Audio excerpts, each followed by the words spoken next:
Atul Gawande Harvard medical college में professor हैं, Boston में सर्जन हैं, मेडिकल से जुड़ी कई किताबें लिख चुके हैं। इंडिया टुडे के राजदीप सरदेसाई ने इनसे कोरोना वायरस को लेकर लंबी बातचीत की। अतुल ने कहा कि इस वक्त देश में कोरोना वायरस के मामले तेजी से बढ़ रहे हैं, ऐसे में लॉकडाउन में ढील देने से मामले और बढ़ेंगे। उन्होंने कहा कि इससे इकोनॉमी सुधरने वाली नहीं है। लॉकडाउन के बाद ये दुनिया कैसी होगी? अतुल ने बताया कि लॉकडाउन के बाद भी हमें कुछ बातों का खास ध्यान रखना होगा। उन्होंने कहा कि हैंड वॉशिंग, डिसइंफेक्शन से हमारा हाइजीन सही रहेगा, बिना मास्क के घर से बाहर ना निकलें, सोशल डिस्टेंसिंग का ध्यान रखें और कम से कम 6 फुट की दूरी बनाए रखें। कोरोना के लक्षण दिखते ही स्क्रीनिंग हो। कई लोगों में कोरोना के लक्षण नहीं दिखते हैं, तो ऐसे में कैसे पता चले कि कोई कोरोना से संक्रमित है या नहीं? ऐसे मामले देखने में आए हैं कि संक्रमित लोगों के जो शुरुआती टेस्ट हैं वो नेगेटिव आते हैं।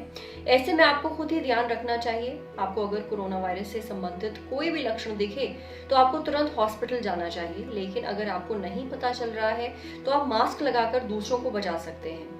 पोलियो को मिटाने में 20 साल लगे, हमारे पास अभी ऐसी कोई वैक्सीन नहीं है और इसमें साल भर से ज्यादा का वक्त लग सकता है। भारत में लॉकडाउन कब खुलना चाहिए? जब कोरोना वायरस के केस 2 हफ्ते तक लगातार गिर रहे हों, मामले बहुत कम हो गए हों, उस वक्त जब किसी को लगे कि उसे कोरोना वायरस है और वो फटाफट जा करके चेकअप करा सके, तब। भारत में कोरोना वायरस का ग्राफ अभी बढ़ ही रहा है, फ्लैट भी नहीं हुआ है। अभी तक मामले कम होने शुरू नहीं हुए हैं। लॉकडाउन को चरणों में खोलना चाहिए। भारत में मरने की रफ्तार कम है, ऐसे में कई लोग तर्क दे रहे हैं कि लॉकडाउन खोलना चाहिए। भारत में अभी भी 50,000 से ज्यादा एक्टिव केसेस हैं, 3,000 से ज्यादा लोगों की मौत हो चुकी है। ये बात सही है कि कोरोना वायरस से मरने वालों की आबादी अन्य देशों की तुलना में भारत में काफी कम है, लेकिन आपको ये देखना होगा कि ये फ्लू जैसी बीमारियों की तुलना में 5 से 10 गुना ज्यादा है। अगर 100 के बदले 1000 की मौत हो तो ये भी इकोनॉमी को हिला सकता है। 1918 की स्पेनिश फ्लू की बात याद करें तो दुनिया भर के देश इससे बुरी तरह प्रभावित हुए थे। उससे हम ये सीख सकते हैं कि अगर आप 50 दिनों से ज्यादा लॉकडाउन में रहते हैं तो साल भर बाद भी आपकी इकोनॉमी और रोजगार के मामले सबसे सही रहेंगे।